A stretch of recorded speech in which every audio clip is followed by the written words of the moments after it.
What's up, friends? Rock Chalk Sports on your Thursday. Thanks for tuning in on ESPN Kansas City, kansasnation.com, live on Facebook, live on YouTube as well. Our technical director is Elijah Schmidt. Alongside Dan Courtwright, I'm Sean Kellerman. Thanks again for joining us as we roll through another edition and get you ready for the weekend, right? It's football tonight, FCS football. We're going to be talking about that to close the show. You're forgetting Emporia State flies all the way up to Minnesota to take on Minot State. That's tonight, right? That is tonight. Man. Watch that game. If you got to get like an MIAA Plus subscription or something. Minot State runs a flex bone. It's so much fun. Are you going to be tuning in? Yeah. No, you're not. I'll tune in. No, you're not. I'll tune in the radio broadcast. My good buddy Blake Cripps does the play-by-play. Bridgerton, probably. I'll be watching football. Is Bridgerton still on? I don't know anything about it. I think so. Yeah. My wife hasn't been watching it in a while, so I think there hasn't been a new season in a while. But we've been on a big Gilmore Girls kick. Well, yeah, it's easy to get on a Gilmore Girls. Oh, that Lorelai. Yeah, absolutely, man. That's how it goes. Anyway, here in the opening segment, we're talking a little KU soccer. They close out their road trip tonight against Utah Valley. It is a 4-game road trip. KU is 3-1 so far in the season. They won their home opener against Utah State. Lone loss was at number 19, Ohio State. KU soccer ranked number 17 in the country. We'll say a word on them taking on Utah Valley tonight. We're also going to talk KU football as the Jayhawks have come out with their captains, 5 captains for the 2026 season, and some other news as well from KU Athletics as it relates to homecoming weekend that we'll get to here in the opening segment. Next segment, we're going to hear from a couple KU linebackers and talk KU linebackers, Quincy Davis and Jibreel Al-Amin. We had a chance to catch up with those two guys who are expected to have a big impact this season for Kansas, a linebacker room that has a lot more depth than what we've had at KU, we think, in quite some time. Caught up with them over at the indoor practice facility at KU Football Media Day last week. Fantasy draft after that, I am really looking forward to this, Dan. This is one that every once in a while we'll stumble across one we haven't done yet because it's almost like too obvious to do it. This is one that we haven't done yet. I know this for a fact because like I usually keep track of them in my head, except for like, okay, maybe not. Maybe I'm not very good at keeping track of them in my head. But we're doing a draft of overrated things. Yeah. I got a lot of – and could be anything. Open-ended. Anything can be overrated. Things can be rated. Things can be underrated. But these are overrated things that I think get a little too much hype on it. I'm excited. You were over there just giggling like a little girl. You had a bunch of good ones. I'm excited to hear what you have. Yeah, I just it took me a little bit to get rolling, but I've assembled what I think is a pretty good list. So yeah. I have like 12 things. Fantasy drafts. We're doing 6, right? We often do on Thursdays. Yeah, I like it. Right. We will not have the voice of the Jayhawks, Brian Haney, on today, but we should have him on next week. And throughout football and basketball season, kind of tying up some loose ends is BH before game week. So we'll have him on a little bit later in the football season. Let's hope it's before football season starts. Next segment, after our fantasy draft, we're going to hear from a couple KU secondary members, Corey Gordon and Trey Brown. Corey Gordon, a guy that people have been really high on ever since he said he was coming to Kansas. He's got the athlete look. He certainly has had success at his previous stops, and he's built like a Big 12 safety. Yeah. So good guy, too. Hear from him, and also Trey Brown, an incoming freshman who has been seemingly all over everything, according to the coaches. I mean, he's the first guy in the building. It seems like I don't know if it was DK or somebody, maybe it was Tywell. One of them said that his key card has probably been buzzed more than anybody else in terms of getting in the building, having conversations, trying to be a student of the game, and certainly work on his craft. So Trey Brown we'll hear from as well.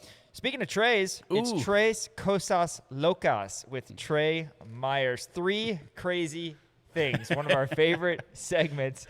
He will be joining us. Trey Myers, one of our interns here at Kansas Nation, who does a great job covering KU soccer for us. He has assembled 3 things and they're crazy. We will be discussing. Yeah, they are crazy always. It's kind of a hybrid between our classic 3 things segment and our classic Am I Crazy segment. It's just, that's how we came up with 2 classic segments. 3 mashed crazy into things. one. Tres Cosas Locas with Trey Myers. And then we're going to close out the show. Dan, he just insisted that we do this. It's not quite to the point where we can do game picks to end every show, but I'll be darned if we're not close. And he said, are there any with Friday games? Those FCS games tonight, we're going to do some game picks. Yeah, why don't you Google that real quick? I bet KU there soccer is. tonight, we're going to talk about their battle with Utah Valley, but definitely want to shout out Miles Schneer and his team over at Crown Automotive, our founding partners here at Kansas Nation. They did so much to help us get up on our feet, and you can go over there if you're in the market for a new or used vehicle. That's the place to go on South Iowa here in Lawrence. You can also visit them online at crownautomotive.com. Again, they've got Toyotas, Volkswagens. They've got a great used lot as well. And again, crownautomotive.com. If you're not local, check them out, see what options there are for you. All right. I will say this. There are games on Friday. Rhode Island takes on Merrimack, Colgate and Fordham. Classic. William and Mary and Villanova. Whoa, that's 3 teams. Oh, no. William and Mary. William and Mary Yeah, I know, and I know. Villanova. The law firm of William, Mary, and Villanova. That's terrible. I'm glad you thought that was funny. Come on. All right.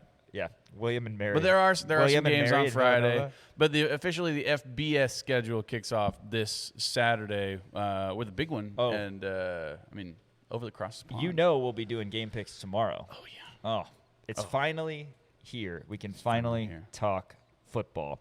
All right, number 17, Kansas Soccer, wrapping up their road swing at Utah Valley. That's going to be tonight, 8 o'clock Central, and you can watch it on ESPN+.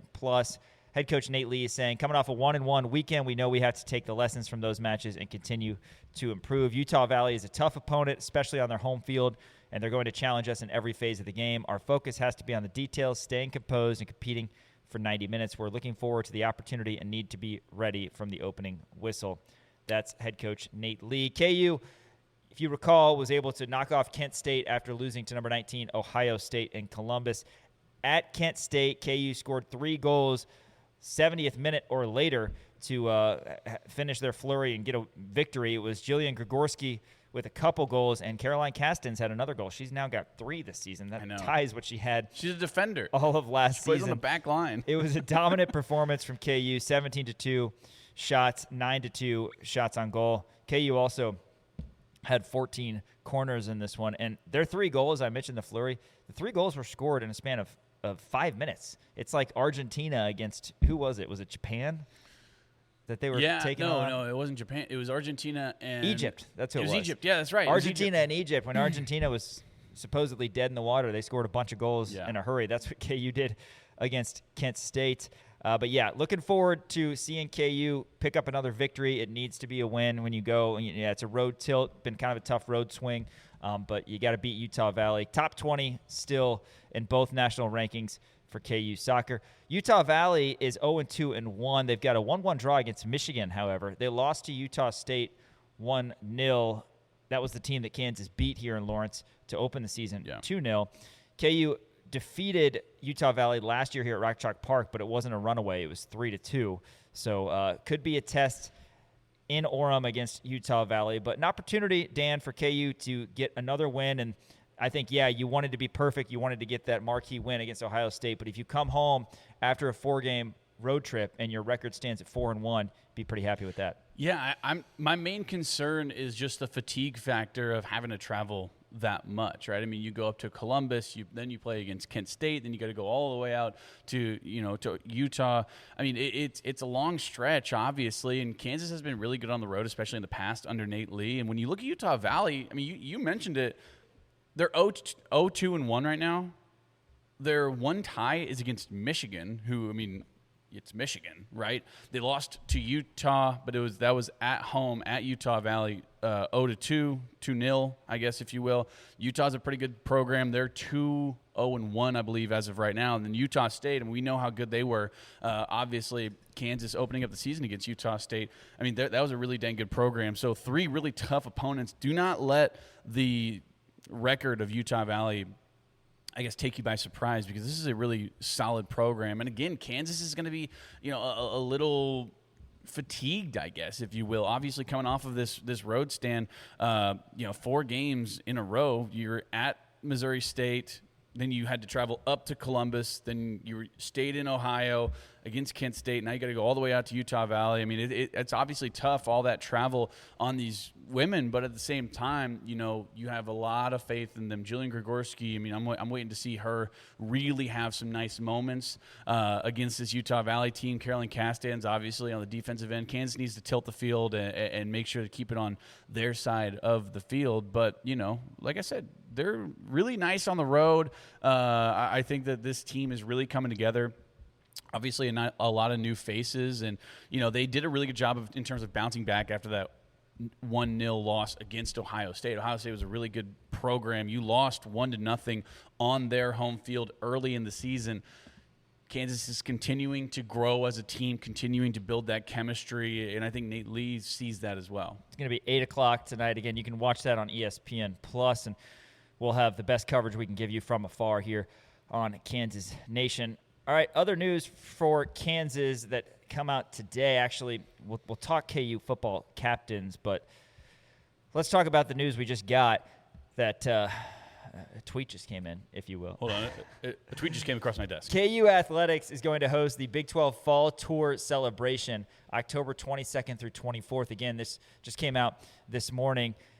A lot of activities over homecoming weekend in which Kansas will take on Baylor at the booth. Friday night, there will be a homecoming parade. There will be community events, a leadership luncheon also on Friday. And then Saturday, game day, there's going to be the Saturday tailgate on the hill featuring the Jack Wharf Band. And then the game, KU against Baylor in the booth, October 24th as well. We don't know what time that game will be, but very exciting. And I'll get into some more details on what this is. It's a 3-day celebration that's going to spotlight KU, its student athletes, and the Lawrence community while highlighting the partnership between Kansas Athletics and the Big 12 Conference. The celebration will coincide with the University of Kansas' 114th homecoming presented by Central Bank as Kansas hosts the Baylor Bears to David Booth, Kansas Memorial Stadium. Highlights of the Big 12 Fall Tour will include the community ribbon cutting. That's going to be Thursday, October 22nd. That's in partnership with the College Football Playoffs Foundation's annual Extra Yards for Teachers program. The Big 12 funded the makeover of a space for a local school community project. The All-State Empowerment Luncheon, again, KU is going to host that at the KU Alumni Center. You're going to have a variety of different panelists. And then the Big 12 tailgate, as I said, is going to be on the hill on game day. It's going to open 3 hours prior to kickoff. Jack Wharf Band will be out there. Rally towels will be given away to students at the South End student section prior to the game. The homecoming parade is going to be returning as well, not something that we've seen in recent years. It's due to take place 6 p.m. Friday, October 23rd. Homecoming activities are going to conclude on that Sunday because you'll remember that's a big day as well for KU Athletics as the men on the basketball side will be taking on Duke exhibition, the Blue Blood Classic. So a big weekend coming up over homecoming. Other notes regarding promotions throughout the football season. Not a huge promotion, but the first game, opening night, is Long Island. You got the Storage Mart Border Showdown, or Border War, if you will, September 11th. Family weekend is October 3rd, that kind of awkward non-conference game against Middle Tennessee. Mentioned Baylor and all the pomp and circumstance of that, October 24th for homecoming. UCF, November 7th, is Salute to Service and Beak the Stigma. And then BYU, November 21st, that's Senior Day. It's also Educator Appreciation Day. So a lot of information there, but exciting that Big 12 has chosen Kansas to come here for one of the Saturdays during football season, and it should be a fun weekend. Yeah, it'll be a lot of fun. I'm surprised they're not doing – do they still do band day, like high school bands from around the area? That was so much fun. Yeah. But this is going to be a lot of fun, man. I mean, it's going to be a ton of fun. Like you said, the community ribbon cutting. It's a College Football Playoff Foundation's annual Extra Yards for Teachers program. They're going to be doing a makeover of a space for a local school community project. So that's going to be really cool, obviously. And then all these other things attached to all these, different things. I mean, we've talked about this. During fall camp, we get to go to all the practices and see all these guys. The anticipation is up and it's high. But as of right now, like you and I, we talked about this. It's like we kind of struggle to find an open for all the shows because the anticipation is there, but nothing's happening right now. We are almost to the point where we're going to have so much stuff, like we're going to have trouble fitting it into our shows, which is just going to be so much fun. And once you get into October, like you said, it's going to be a massive weekend with homecoming, and then you're playing Duke in basketball, right? I mean, Big 12 Media Days is right around the corner as well. I mean, all of this stuff is going to be coming very, very soon. Obviously, there's football going on tonight at the FCS level. Then you have Week 0 coming up on Saturday. KU plays September 4th. It's right here. You can smell it in the air. Yeah, looking forward to it. And, hey, let's talk KU football. As it was announced yesterday, 5 captains for the Jayhawks this upcoming season. And, people are gonna read into it, I'm sure. But Cole Ballard, Calvin Clements, Trey Lathan, Reno Monteforte, and Blake Harold are the 5 captains for KU football. Dan, the first thing people see is Cole Ballard, a quarterback. One of the 2 quarterbacks vying for the starting job gets named a captain, and a lot of speculation on social media that means that he will be the starting quarterback against Long Island, against Mizzou, and throughout the season. But that is nothing but rampant speculation, as we've actually seen in the past. Yeah, absolutely. I mean, in the first game of the Lance Leipold era, he announced that Miles Kendrick was going to be a captain, and they started Jason Bean at quarterback anyway. So, again, your speculation, you can read into it however you want. Oh, this is them soft revealing, I guess, Cole Ballard as being the starter. That's not necessarily true, because we continue to talk about this. You're going to see 3 different quarterbacks. You might even see 4 different quarterbacks out there on the field. I mean, who knows? We can see Jalen Mason out there, right? We don't know what's going to happen. Depends on what the score is against Long Island. Now, if Long Island it's all of a sudden like a 10-point game heading into the fourth quarter, then you're probably not going to see 4 different quarterbacks. But depending on how big of a lead Kansas is able to get, you're going to see everybody get out there. You're going to see a lot of the freshmen, not even just at the quarterback level, but at all positions. You're going to see a lot of people get a bunch of different play, because that's what they like to do, right? Obviously, you play somebody who you're going to beat. That's your time to get some other guys out there. That's what happened against Northeastern State on September 5th, 2019. That's why I got in the game. You know what I mean? Because I think Emporia State won like 56-14 or something along those lines. So, again, you can read into this however you want. I'm not going to read into this as much because of the fact that throughout the entire spring, throughout the entire offseason, and throughout the entirety of fall camp, everyone has noted how good of a leader Cole Ballard is. Not necessarily a leader on the field, which I'm sure he is, but a leader in the program. That's what's important. When you're a quarterback, you need to be a leader in the program. It doesn't matter if you're the 5th-string quarterback. You still need to be a guy that people look to as to, how to kind of run a football program, I guess, if you will, especially at the quarterback position, because that's the most important position. I know you can talk all day about, it's a 22-man, it's a team thing. Well, the quarterback, really, that's who you look to in terms of success, in terms of leadership. And everyone's talked about Cole Ballard being an absolute stellar leader. People have talked about Isaiah Marshall being a leader as well, but Cole Ballard has really been able to step up. People won't stop talking about how good of a leader he is. So, again, back in 2021, Miles Kendrick was a leader in the locker room, but he didn't start for Kansas, right? Reno Monteforte is also a captain of this. Now, he's going to be the starting long snapper. That's going to be great, but it's all about the personality that these guys have, right? Blake Harold and Trey Lathan and Calvin Clements, there's no real surprises there. Calvin has been around the program for a long, long time. So has Blake Harold. Trey Lathan obviously came in last year and did an excellent job of being that middle linebacker. Now he's coming back as a captain. There's no surprises here. This isn't a soft launch of, hey, this is who the starting quarterback's going to be. He might get the start against Long Island, but we're going to see a healthy split of snaps between all of these quarterbacks who are going to be thrown out there. We're going to see Chase Jenkins for a good portion of this game, I think, against Long Island. So, again, I'm not looking too much into this, but it's good. I think that there's no surprises on this, right? There's nobody that I'm looking at that's like, oh, man, I can't believe they left that guy out, or I can't believe they picked him, right? Because of everything that we've heard, whenever we ask about leadership in the clubhouse, at least 4 of these 5 guys, nobody really talks about Reno, but whenever they do talk about Reno, they talk about how good of a leader he is. So these 5 guys, they're consistently brought up in terms of their leadership and what they provide to this Kansas football program. Well, and it was really easy to see in the limited conversation we had with Reno Monteforte that he's a leader. Yeah.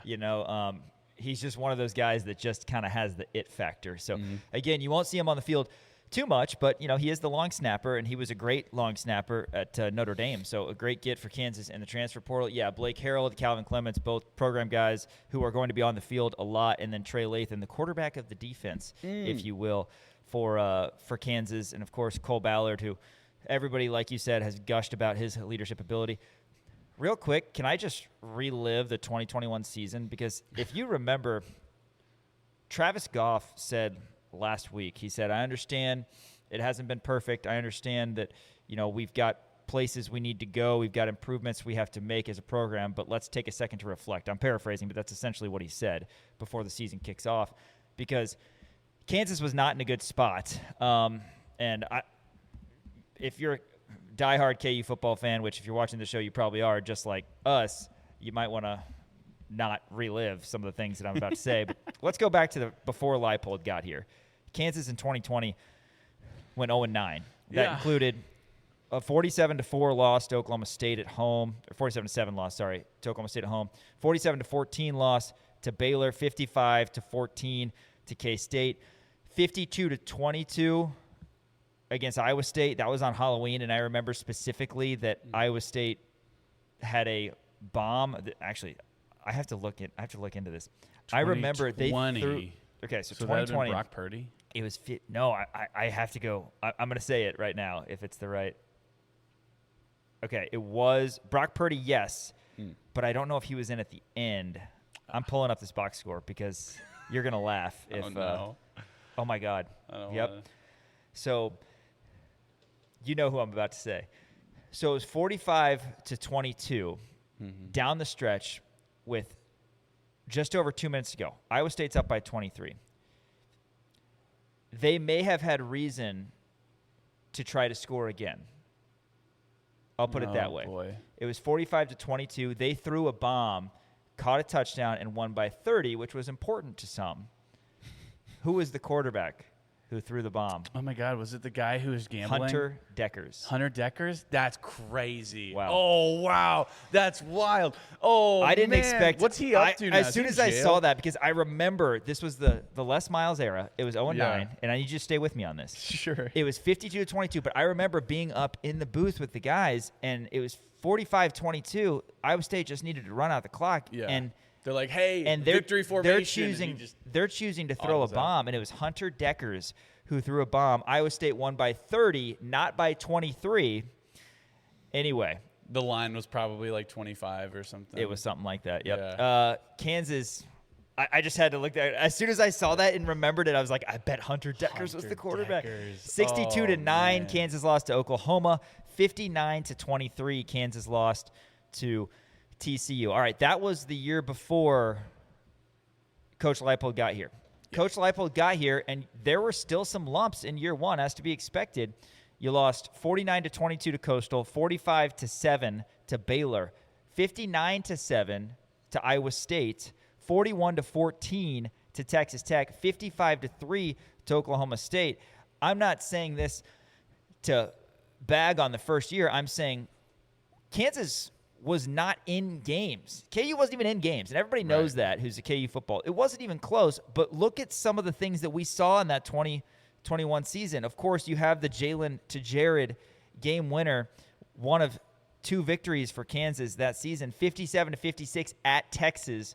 First road conference win since God was a child. KU also only lost by 3 at home or on the road to TCU the next week. And then senior day, they only lost by 6 to West Virginia. So you could see by the end of that season, Dan, the improvement that Kansas was making, even though they went 2-10. And then the next year, Kansas was in a bowl game.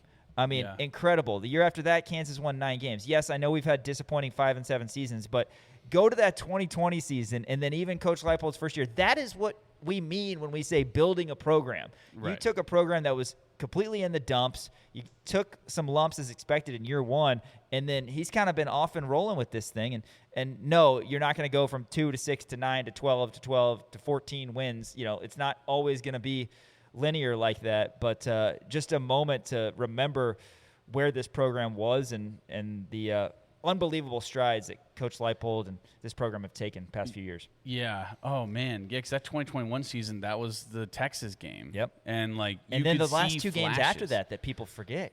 lost by 3 on the road at TCU, Right. and then lost by 6 When at people home. also forget the Oklahoma game that year, 35-23, that was the loss. Yeah, You and had that Jason was the Bean game where Caleb Williams had the ball. ripped the ball away. Ripped the ball away from Kennedy Brooks. Kansas put out a tweet saying, hey, if you come to the stadium, you get in for free. Yeah. That was what it was. I remember that game. That Yeah. was insane. Yeah. Oh, my gosh. Yeah, but then we got our teeth kicked in by Oklahoma State after that. But, yeah, I mean, look, you saw the gradual improvement. Maybe it's a – I don't know. I don't want to get on my soapbox too much here. But maybe it's we're in a constant state of, like, we need satisfaction right now, right? It's akin to social media and, Right. you know, Well, and nobody wants to miss lower bowl games attention after getting to bowl spans. games. Yeah, That's just how sure, it I goes. get it. But people aren't as patient as they once were to where – and also people have shorter memories when it comes to some of this stuff, right? I mean, people – they just throw the last 2 decades out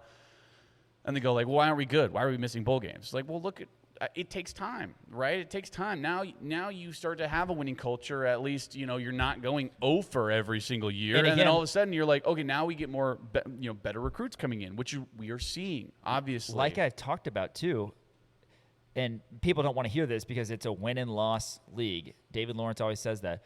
But, again, the margin is so thin. And the margin didn't used to be thin. Yeah. You know, Kansas wasn't competing with these teams for 10, 12 years, however long it was.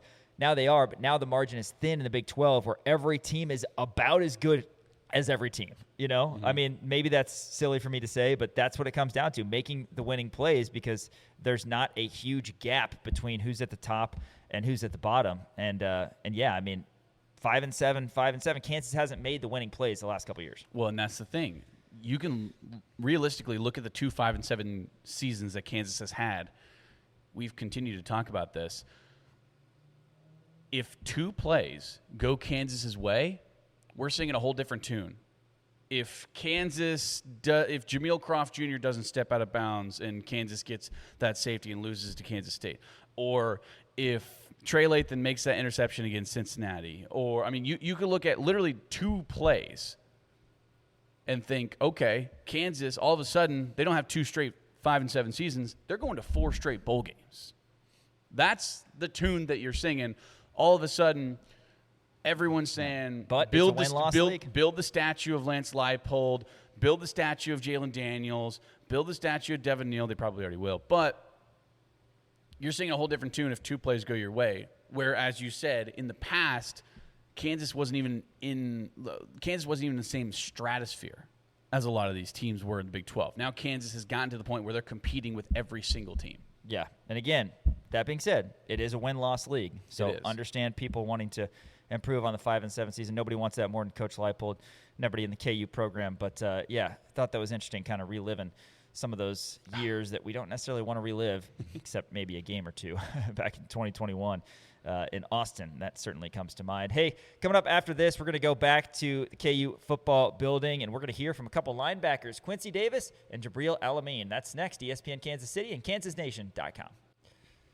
Told you about the cool items that they've got going on for KU football homecoming weekend of October 23rd, 24th, 25th, and that's going to be brought to you by Central Bank. Of course, it's the Big 12 Fall Tour celebration. Actually starts technically Thursday the 22nd, goes through the 24th, but KU Duke exhibition is Sunday the 25th. But yeah, Central Bank partners of us as well here at Kansas Nation. They've got Jayhawk checking and the official Jayhawk debit card. Really cool looking card. Central Bank is proud to support the traditions and communities that bring people together. As the proud community banking partner of the University of Kansas, Central Bank is committed to serving Jayhawk fans with banking options designed for real life. You can learn more about Jayhawk checking and the exclusive debit card at jayhawkchecking.com. That's jayhawkchecking.com. Central Bank is the proud community banking partner of the University of Kansas, member FDIC. Well, we talked a lot about the linebacker room for Kansas. They hit it hard in the transfer portal. Couple guys that they brought in, Quincy Davis and Jibreel Al-Amin. We're going to hear from. First, let's hear from Quincy Davis, who comes over from New Mexico State. Quincy, just how's your fall camp going? Obviously, in a new system, different conference, Power 4. Just how are you adjusting? I feel like I've been adjusting pretty well, just getting used to how we run everything in this program, just down to the little thing, all the small details, and just really adjusting to the physicality. You got to really just bring it every single day. that's probably the main thing for me. Trey said that he'll have some guys over and you guys play the Wii a lot. He said he's the best one, by the way. I mean, what are some different things that you're doing, kind of bonding with the linebackers in this new program? Just getting out, doing little stuff. Like we went fishing before one time. Like he said, doing the Wii. I don't know if he's the best. Jaren can vouch for me on. I don't know, but yeah, just doing little stuff just to hang out and just create that bond so we're more together, whether it's off the field or on the field. And they've talked a lot about how kind of versatile you are. You're playing a lot of Mike, but you're also playing a little bit of Will as well. I mean, just talk about your versatility in your game and kind of describe your game to me.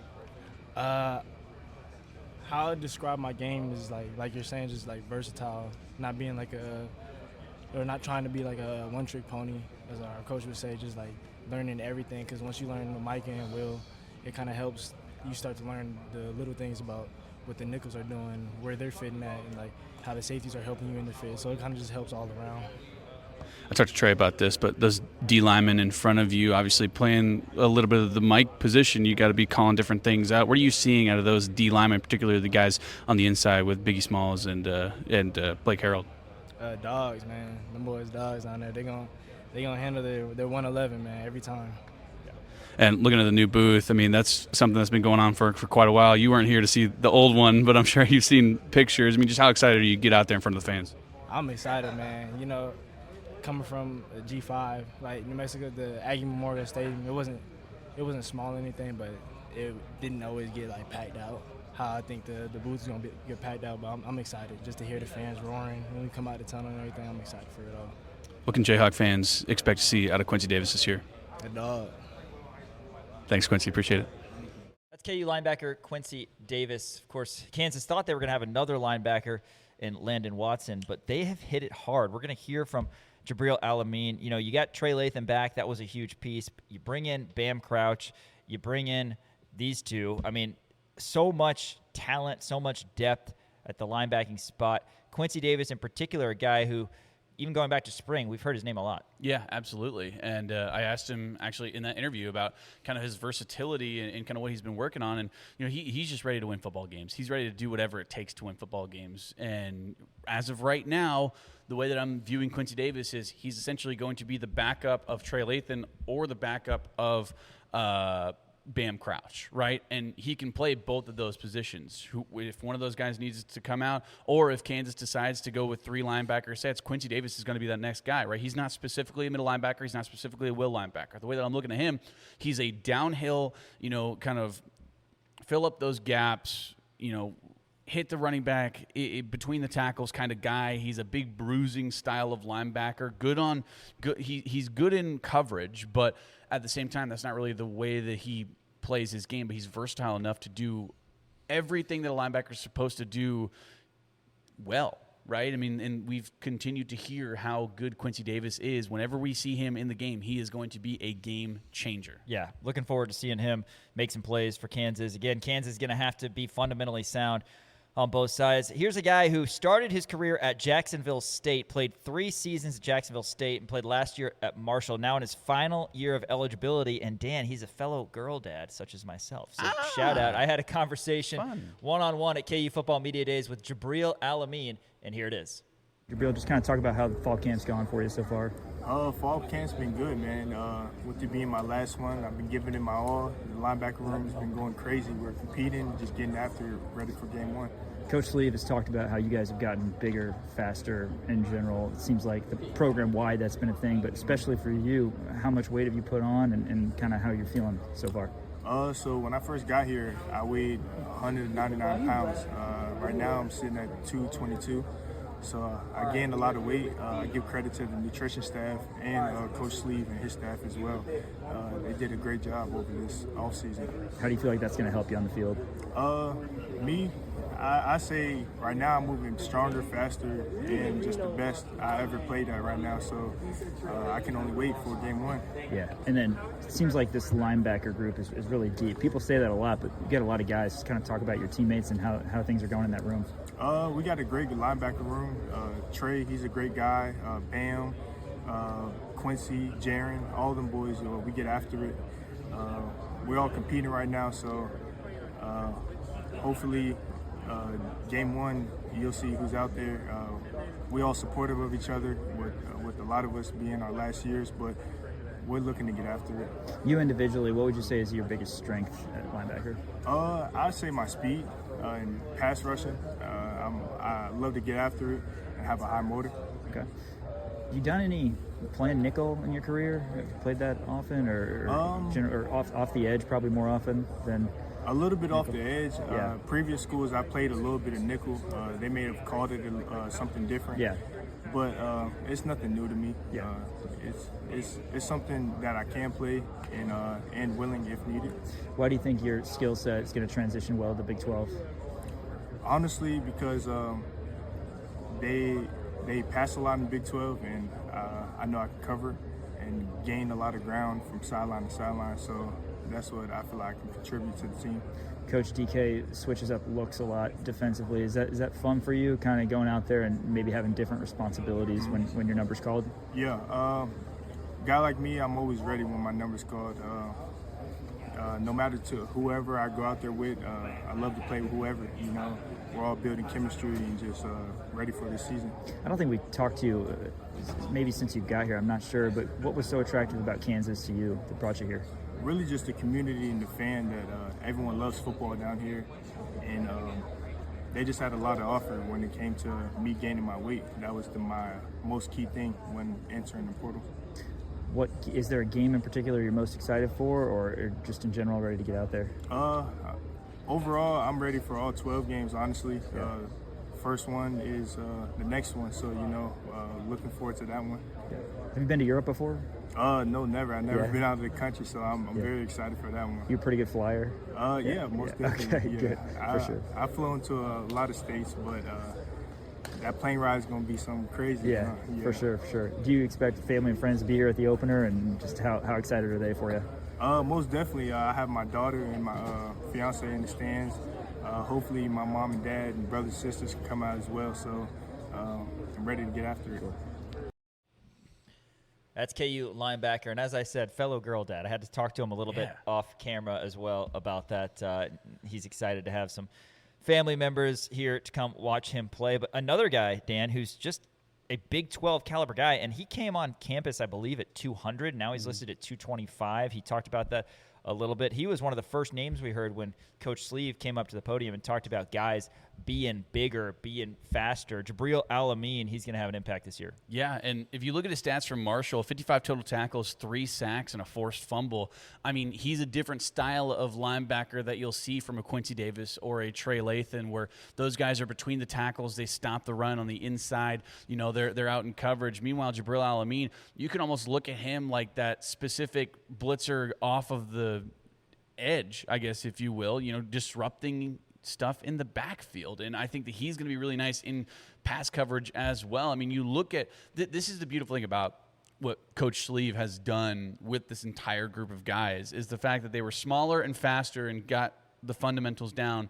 And then you add the size and don't take away any speed. You actually add speed to a majority of these guys. That's going to make you a much better football team. And Jibreel Al-Amin is sort of a microcosm of that, where it's like, hey, this is a guy who came in, was really good at what he did, and then you just add the weight, add the speed onto what Jibreel Al-Amin does best.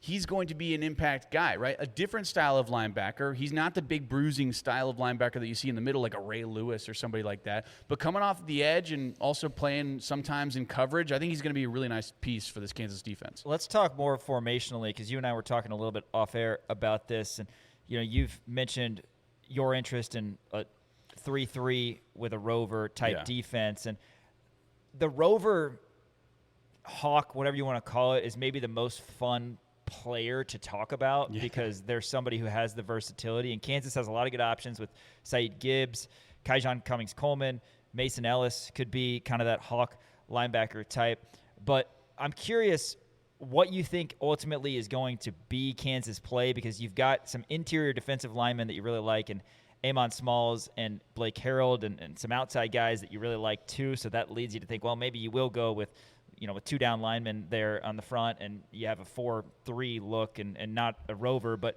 it's nice knowing that Kansas has options, and certainly I think we'll probably see even more so in the past some rotation at the linebacker spot because that's something we talk about all the time on the defensive line. But rotationally, the linebacker spot hasn't been an option for Kansas because they haven't had the depth. But when you have depth pieces like Davis and Al-Amin, no matter what DK McDonald goes with schematically, you think that that's going to be an option. Yeah, I mean, realistically, what I think is going to happen is what we saw a lot of last year, which is kind of a 4-2-5, if you will, right?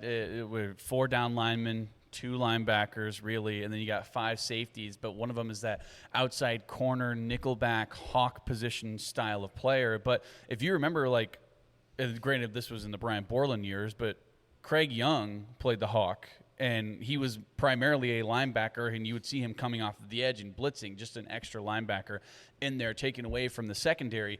I do like that. When you're in the new world, I'm not talking about NIL, the transfer portal, all this stuff, but it's just there's more spread option things going on, right? So in theory, you would want a bigger guy who is more versatile, great in coverage, but again can disrupt in the run game. You would want that primarily more at that nickel linebacker spot. I think Kaijon Cummings-Coleman, it comes to mind as a really nice player who, you know, has done it at the higher level, especially at a young age, right? Mason Ellis has the size to be a disruptor and make those open field tackles. He's really quick and really big as well. Saeed Gibbs, again, you can play him on the outside or on the inside. It doesn't really matter because he is that kind of versatile player. But again, you're probably going to go with a bigger front just to try to get more pressure on the quarterback. I think that's going to be the most important point of emphasis, I think, for this Kansas defense because you didn't get a lot of turnovers last year. You can look at it as a couple different ways. Number one, your secondary was not in position to make those turnovers. Or number two, you were allowing the quarterback too much time in the pocket and allowing him to be comfortable and make those plays, right? So if you have a bigger front, whether that be 4 or 5 down linemen, I don't think we're going to see 5 down linemen a lot, but we will see it at some point because Kansas has the depth there to be able to do it. You need to disrupt in the backfield, flush out the quarterback, and get the quarterback on his heels, make him force throws. That's how you're going to be able to get those turnovers and get your guys in position to be able to make those turnovers and get TFLs, tackle for loss. Turnovers are great. Tackles for loss are just as good in terms of making them get into a bad situation and getting your defense off the field. Yeah, and something we don't talk about a ton but is vital in football, win first down. Yeah. If you win first down and you have a TFL and a team's looking at 2nd and 12, 2nd and 13, even 2nd and 10, that puts you in a good spot. A lot harder to pick up a first down. On the flip side, if you're on offense and you're looking at a 2nd and 3, 2nd and 4, you feel a lot better, keep the ball. So we're going to talk more KU football defense a little bit later when we hear from a couple members of the secondary, Corey Gordon and Trey Brown. After this, though, having a little fun, a fantasy draft on a Thursday. ESPN Kansas City and KansasNation.com. Hey, as we move from the heat of summer into fall, now is the time to make sure your lawn finishes the season strong. The work you do in August and September lays the foundation for a thicker, healthier, greener lawn next spring. That's where the experts at Custom Lawn and Landscape come in. From late summer fertilization and weed control to overseeding, aeration, and landscape enhancements, they'll create a plan that's right for your yard. Their team knows exactly what Kansas City and Lawrence lawns need as the seasons change. Don't wait until the leaves start falling. Get ahead of the season now and enjoy a lawn that's healthy today and ready to thrive next year. Call Custom Lawn and Landscape today or visit them online at customlawn.com to schedule your fall lawn care program. Again, that's Custom Lawn and Landscape. They've got a beautiful lawn for you in every season. All right, fantasy draft time. Dan, can't wait to get this going. I don't know what made you think of this idea, but you did think of this a little bit earlier today. We were talking about your trip to London. I don't really know how you came up with this, but London's not over. I love London. No, I know, but I just that's what I'm curious about. I don't know. It just we puttered around some ideas. It just came to me like a ghost, like I was Ebenezer Scrooge, and it said, "Do a draft of overrated things." I said, "Yes, Mr. Ghost." So we're doing a draft of overrated things. I have an MIAA flipping coin. This is from September 5th, 2019. The only game I ever got meaningful playing time in. Emporia State beat Northeastern State. I played in 3 snaps. 2 of them were victory formation. Sean, I will let you call it in the air. The MIAA is heads. The football player with the teams on the back is tails. All right. Tails. It's heads. It's No! in the crack, but it's heads. Oh, for my last 2? That means I'm going to win the next, like, I 90. think so. Yeah, I know. Hey, I was due, man. I was absolutely due. Okay, I have this is actually tough because I don't have a clear 1-1. I actually would have preferred if I had 2 back-to-back. So this is not one that I wanted. I think I have a clear 1-1, and you ain't going to take it, so that's a bummer. I have one. So this is like overrated things. Do I pander or do I go with my heart? I am not going to be pandering at all. And people are not going to Okay, fair enough. All right. People are not going to like it. Man. Okay, for my number 1 overall pick, here's where I'm going to go. I'm just going to get this out of the way. I don't think you'll have it, but this is like my number 1 most overrated thing I've ever done in my life. Cigars. Oh, totally disagree. Disagree? I totally disagree. I like cigars in theory. I think it's like whenever you see like an old mobster movie and they're like chewing on a cigar and they're like, man, you know, like a yeah, or even like golfers or Joe Burrow after he won the national title where he's smoking on a cigar. Like I was like, that's cool. And then like I'll go on a golf trip and I'll smoke a cigar. I'm like, I'm not crazy about it. I don't. Like, what's the point? You're not inhaling. If you inhale it, you'll just cough like crazy. You just get it in your mouth. You don't even get like a buzz from it. It's just it makes you taste bad. It tastes like victory is what when it you tastes wake like. up the next morning, your taste buds feel good. I actually am a big oral hygiene guy, so I floss every night. So yes, but it doesn't matter. You can brush and floss, and you can take a belt sander to your tongue, and you're still going to have that cigar I will say taste this. in your mouth. I've never been a smoker, never smoked a cigarette, anything like that. But when we go to Canada on a fishing trip, I take cigars up there. Sure. And I had enough for 1 per day. So we'll have like a cocktail hour after we get off the boat. You went for like 10 days, didn't you? No. How long did you go? 5. Oh, okay. Yeah. 5 cigars. 5 days on the boat, 5 cigars during cocktail hour after. Sure. And I remember thinking, oh, man, maybe I should have brought more. And then each day I was like, about 1 a day is about right. Yeah. But I have a cigar. It's just, it's just kind of fun. It tastes like victory, especially if you catch a big fish. Get a trophy fish, celebrate, a cigar. It tastes like poop. Because maybe I'm not smoking the right cigars. Maybe I haven't had a good – maybe. Because like people always talk about like Cuban cigars. No, I just do the Swisher Sweets or the Black and Milds. I just do those. Those aren't even cigars. Yes, they are. Those are cigarillos. Cigarillos. Yeah. Oh, yeah. Oh, mister, I married a Spanish teacher over here. No. Okay, those are different. Those are way different. How are they different? Because the big fat cigars They're is what I'm talking about. No. The big fat cigars, though, I can't get through a full one. I mean, I don't think I've ever finished one. That's Anyway, what I'm talking about. All right, so we're doing a draft of overrated things. Dan Courtwright takes cigars as his 1-1 overall. Yeah. I'm going to go with one that I actually know you're going to agree with.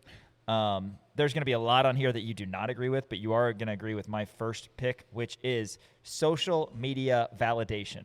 Yeah. Needing to be validated by posting something on social media. Yeah. And people do it all the time, and it's as bad. I mean, let's call it as it is, man. Social media is terrible right now. It's bad. It's not going to get any better. It's only going to get worse. Granted, it is our job. I'm not talking about posting photos of games and videos. Yeah, I'm that's talking fun. about people posting photos and needing to get likes. Right. And Yeah, absolutely. Like I remember there was a point in my life. I'm not like this anymore, but there was a point in my life where I was like, "Oh man, I only got like 150 likes on that post. Like, do people hate me?" God. Yeah. And it's like, "Oh, I get I agree. That was like more like high school, college, Dan, but Right. yeah, now so I 100% agree with you. Social media validation, who cares? Overrated. Who cares, man? Yep. It is. And like people are like, "Oh, I have friends who are like, they like will go somewhere and put on an outfit and like take a picture and then just like leave and they're like, oh, that'll be good for. It's like, well, Yeah. why don't you like go somewhere and like have fun? Totally overrated, but You're there unfortunately, I just don't for the see it going pictures? anywhere, and I worry about the next generation, honestly, if that's going to continue to be a Yeah. thing. like an old Next man. for me, snake draft of overrated things. You're going to hate this. Everybody's going to hate this, but it's absolutely true. Coffee. Coffee is so unbelievably overrated. I can't drink it. My wife drinks it all the time. She loves it. She would hate that pick. Sure. But I think it's so overrated, man. I'm gonna agree with you to a point because it has been so ingratiated in like Gen X culture where they're like, don't talk to me until I've had my coffee. Like those kind of people. And they're like, oh, man, it's the best. Gilmore Girls is a great example. I know you're familiar. They're always talking about how they need their coffee and how good their coffee. Oh, I love coffee, blah, blah, blah, blah, blah. Like, oh, I need my Starbucks. Starbucks doesn't have good coffee. Starbucks coffee sucks. I drink coffee. I drink black coffee because it wakes me up. It is a necessity. Like, I not a necessity, but it's like, I'm not like, oh, it's the best thing in the world. You know what I mean? But like you heavily rely on it. If I'm being honest, like I would probably prefer energy drinks over coffee, but coffee's way cheaper. It is way cheaper. Way cheaper. Like Yeah. I'll make a pot of coffee in the Energy morning. drinks I'll have could probably be on here also. Yeah. But it's like, no, I do agree with you that coffee culture, like people are so like, oh, don't talk to me until I've had my coffee. Like that's like, it's like, all right, you guys, relax. It's coffee. And this is no disrespect to any coffee shops around here, but it's amazing to me how, I mean, they've become a beast. Absolutely, And, they have. you know. I agree. I agree. I don't think it's. I don't think that. Like, I like the taste of coffee. It does what it does. The job that it's supposed to do. It wakes me up in the mornings.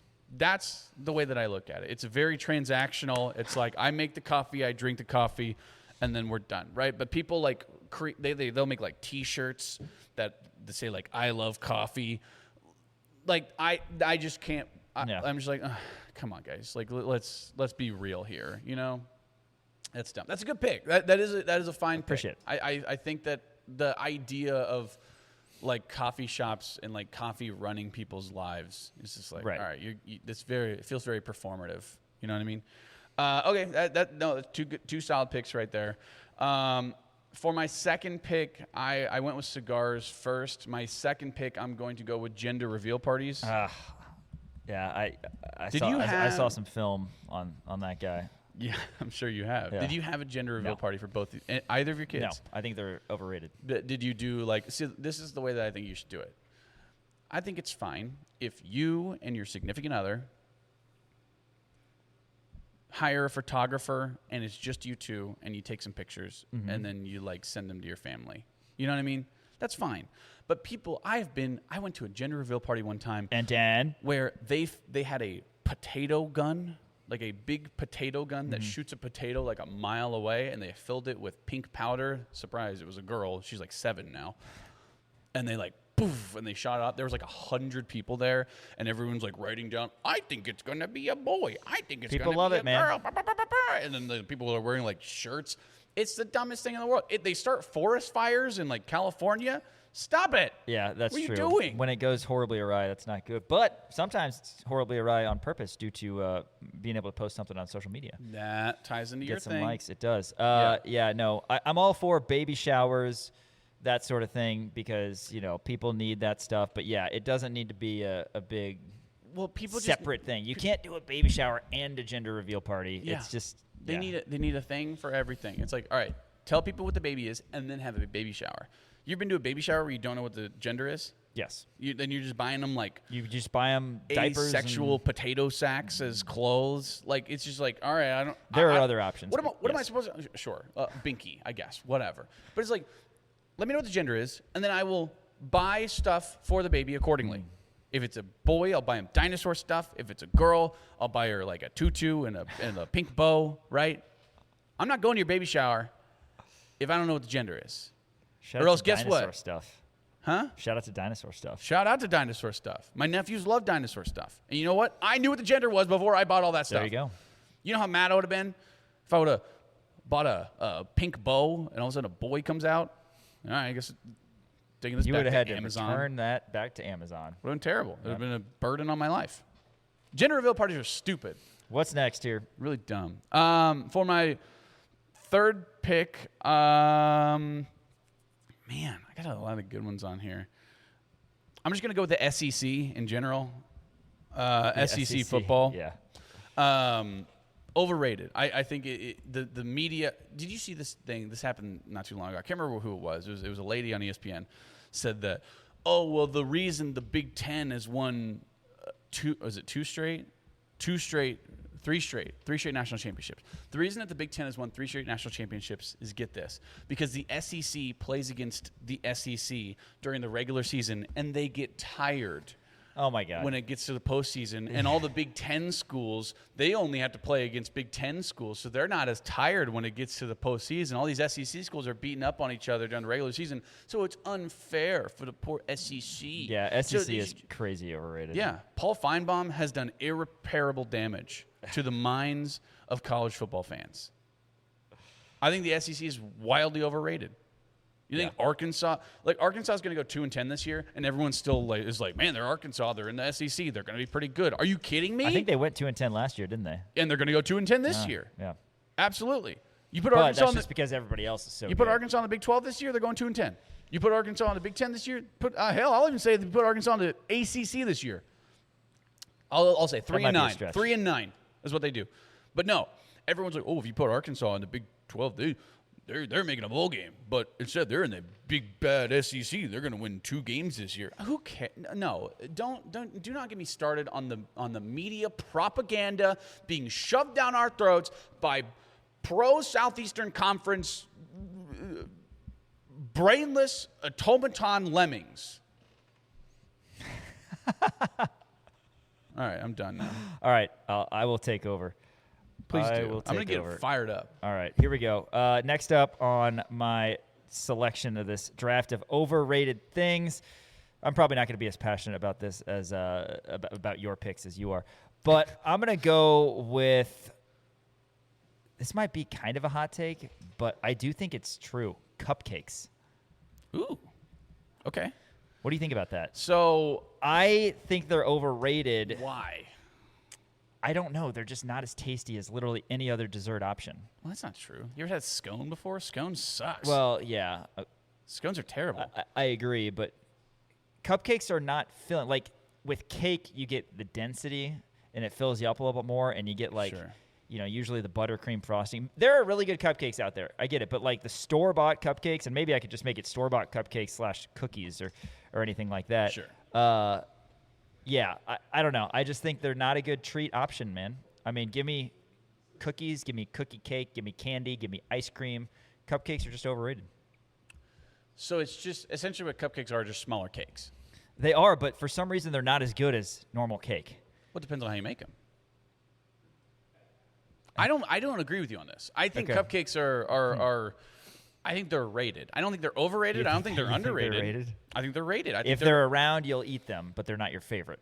Is that what you're going with? Yeah, if they're around, I'll eat Yeah. them. Absolutely, I will. I mean, my favorite flavor is free, so if you someone option me free. Also, you said they're not filling enough. Eat more cupcakes.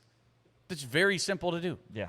Nah. Oh, I ate 1 cupcake. I'm not full. Eat 2. I just think eat 5. I just think they're not a Eat good 10. not a good option. But what's terrible, and I don't even know if these are overrated or not, but the sugar cookies with the frosting that you buy that taste like paint. Those are not good. I actually agree with you. Yeah, those are not. The but I ones don't know that if those are yeah. overrated. They're just bad. They're like too crumbly, and the icing takes over, and the icing's not even that good. Yeah. I Anyway. think a really good cupcake is really good, and I've had bad cupcakes before, so I understand where you're coming from. Yeah. I think you go to Munchers and get their cupcakes. They're overrated, man. I think their Overrated. cupcakes is maybe what they do best. All right. Next on this list. I disagree with This you on is that. not pandering at all. I'm not in the business of pandering. Draft of overrated things. I've got social media validation, coffee, and cupcakes. Sure. Dan has cigars, gender reveal parties, and the SEC. My next selection, Breaking Bad. Ooh, that's crazy, dude. Breaking Bad. That's crazy. I actually took the time to watch this show, and it is How long not ago? that good. How long ago? I don't know, a couple years ago. Really? I thought it was crazy overrated. I mean, people are afraid to say it. They are. It's just not good. I like this. No, it's not. It's not my favorite show of all time, but I know a lot of people who it is their favorite show of all time. I went on a trip to the Grand Canyon, and I went with a bunch of my high school buddies, and we had to go to Albuquerque and see the house where they threw the pizza on the roof. I've been there. It was whatever. There was a lady who actually came out, and yeah, she was really mad. She came out and she was like filming us, and we're like, all right, and we like drove off. It's a good show. It's probably in my top 10 TV shows I've ever watched in my life. Now, people talk about it like it is like nothing, no form of art will ever be as good as Breaking Bad, ever. It's a really good TV show. I think Severance is better. So you're agreeing with me here. You're agreeing with me. People often reference it as the greatest television show of all time. I'm saying it's not the greatest television show of all time. It's probably top 5. I don't think you think it's bad. You think it's Breaking Bad. I was not entertained. And honestly, I don't think my wife loved it either. I mean, it was entertaining enough for me to want to watch the next episode, but it never got to a point where I was like, this is awesome. Man, Bryan Cranston is so good. Man. Yeah. I mean, he like, I will say this. Bryan Cranston is the greatest television actor I think I've seen. Like, he was so good in that show. I think, oh my God, and when Giancarlo, I can't remember his name in the show. Esposito. What's his name in the show? Gus. How could I forget Gus? When he came, like when the guy in the wheelchair was like dinging the thing, and then the explosion, and he walks out and he straightens his tie, and then the camera pans, and he's like, and he dies. That was like one of the best scenes I've ever seen in my life. But I agree with you. It's not my number one. My number one show I've ever seen of all time is Severance on Apple TV Plus. Okay, If you haven't seen it, watch it. I highly recommend it. Breaking Bad was fine. It was good. It's in my top 5. Okay. So in terms of overrated, like, it's not number 1, it's number like 3. I'll buy that. In general, it's overrated. Yeah, that's a tough. I did not. That's a I hot really. I'm not going to say that I feel like I wasted my time, Oh, but with all the buildup that there was for Breaking Bad, and then me finally being like, I'm going to sit down and watch this. Wow. The ending was It great. just wasn't good enough. When Jesse like drives away, spoiler, but when Jesse like drives away, and he's like, oh my gosh, are you kidding me? Jesse Plemons just played an absolute sociopath. It was awesome. What was his name in Friday Night Lights again? I remember his name. Landon or something like that? Yeah. I don't remember. Oh, Landry. Landry. That's what it was. Landry. Yeah. Landry. Shout out. Shout out to Winter, Anyway, by the all way. right, so that was my selection. Okay. Overrated, All right. Breaking So- Bad, right after Cupcakes. You're up. Back-to-back picks here. All right, I got 2 here. I'm going to go with. See, I have one on here that I just don't like, and I know a lot of people. I feel like people are going to agree with me on this, but not maybe nearly as much. I'm going to go with martinis. Okay. Do you like martinis? Yeah. I have not had. I've probably had fewer than 5 in my life, And they're bad, right? and yeah, I don't think I like them. I have a Which theory- I'm a big olives guy, so that's surprising. So I have a theory about martinis. I'm not crazy about olives. I think that they belong on salad, and that's about it. Yeah. What a martini is essentially it's gin, which is the worst alcohol in the world. I disagree with that. It's vermouth, which is the worst, really anything in the world. Yeah, well, that's And true. it's olives, which is probably the worst thing you can put in a drink. You either put olives or onions in your martini. I have a theory. Number 1 is that rich people who drink martinis are playing a big joke on poor people. Yeah, I remember you talking about this. They're in the like, past. oh, ha, ha, ha. Like, we like these martinis. And then, like, poor people try it, and they're like, this sucks. And then all rich people laugh at the fact that they think that poor people think that rich people think it's good. Or B, your taste buds change when you get into a certain tax bracket. And I think that the latter is probably more true. All of a sudden, when you get into a certain tax bracket, you start making over $250,000 a year. Whoa, hey, that lobster sounds a lot better than McDonald's. That martini sounds a lot better than a Jaeger bomb. I think martinis are terrible. I think they suck. Maybe it's because I'm poor. That's probably what it is. Could be. I hate martinis. They're terrible. If you like martinis, What about congratulations on all your money. What about That's- the fruity ones? See, but can do. I don't think those count. I'm talking about true dirty That's martinis. fine. Or extra dirty. See, I'm like- a big olives guy. I Yeah. almost bought a huge jar of olives at the store the other day, and then I was like, I don't have $10 to be spending on this, so I put it back. But I love olives. Like, that's a solid snack option. Get 5 or 6 fat olives. I think it's a good complimentary piece. Ava Like I said, loves black olives. It's strange. I don't like black olives. She Green olives are fine. Loves black olives. I like all of them. Green olives are just salty. There are a few things that I do not enjoy. I think I'm the least picky eater of all time. That's good. I don't know if my wife would agree with that, but it's true. Fair. That being said, right. I do. Actually, I'm not going to say anything. All right, you're up. All right. I'm going to go with the high school prom. Oh my God, yeah. High school, Way overrated. high school prom and dances in general. Yeah. Prom definitely like. That was Yeah. well, because like I don't know how it was at your high school. Yeah. But like when I was in high school, all of our dances, except for there was 2 dances where you had to dress up. All the other ones you just wear whatever. Like I remember our homecoming dance. I played in a football game, and then I would just throw on like what I had at school that day, which usually would be like a t-shirt and shorts. Yeah. And then we would just go to the dance. Yeah. And like that's what everyone wore. I mean, at prom, And that was fun. At prom, we wore. I don't remember if it was like black and white, but the girls wore like I remember my girlfriend at the time wore a white dress, Like a wedding. and I was wearing a tux. Yeah.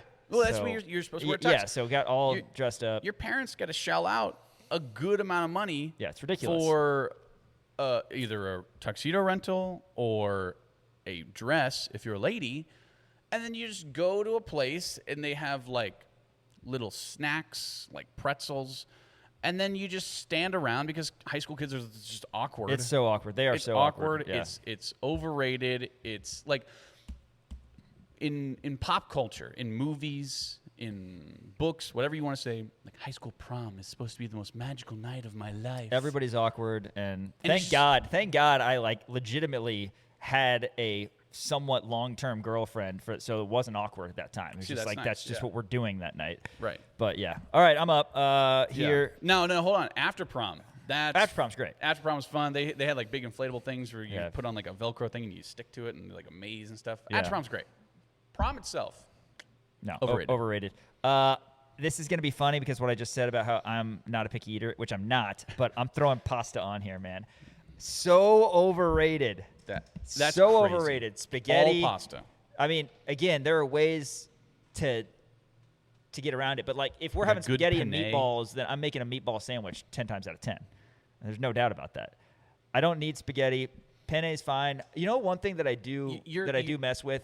You're right. You're Llewellyn- not pandering. Llewellyn over at 23rd Street has this nice Cajun pasta that's got penne and shrimp and like spicy. Like I can get on board with something like Yeah, that. I'm gonna say I've seen you eat the Bill Self mac and cheese. Well, mac and cheese is almost a hey, loophole. hold on, guys, help me out here. What is macaroni? That is You believe it's almost a pasta? loophole It is a pasta, because that's right. That is almost a loophole. And honestly, I don't really get like at Johnny's, dude. I haven't gotten the mac and cheese once. Give me a burger. I think pasta is over it. Italian food in general, Oh, aside that's from Americanized, crazy. That's aside the from craziest Americanized thing you've pizza, ever is said. overrated. That's you don't like Neapolitan pizza. That's crazy. Look, Okay, I'd rather have a stuffed crust pizza. Yes. You don't like a you Neapolitan would rather pizza? have a Minsky's prime cut pizza than a. That's not true. I'm a big fan of Neapolitan pizza. Yeah, you just got to eat like 3 of them to get full, dude. Minsky's. You would eat a prime cut Eat over more any of pizza. That's your. Oh, they don't fill me up. Eat more. Exactly. That's your biggest gripe about cupcakes too. Eat a lot of pasta's cupcakes. overrated. It's just an overrated food in general. That's mac and cheese, crazy. I get mac and cheese would maybe be an exception because That is the it's most mac and insane cheese. thing that you've ever said. All right, I'm back up here as we're getting low on time. I'm veering wild. away from food here for my last one. We're doing a draft of overrated things. I've got a couple options, but I'm going to say going to clubs, like clubbing. Like that's just Yeah. people talk, oh, we're going to go to the club. That's just not Well, you ask 21-year-old Sean or 21-year-old Dan.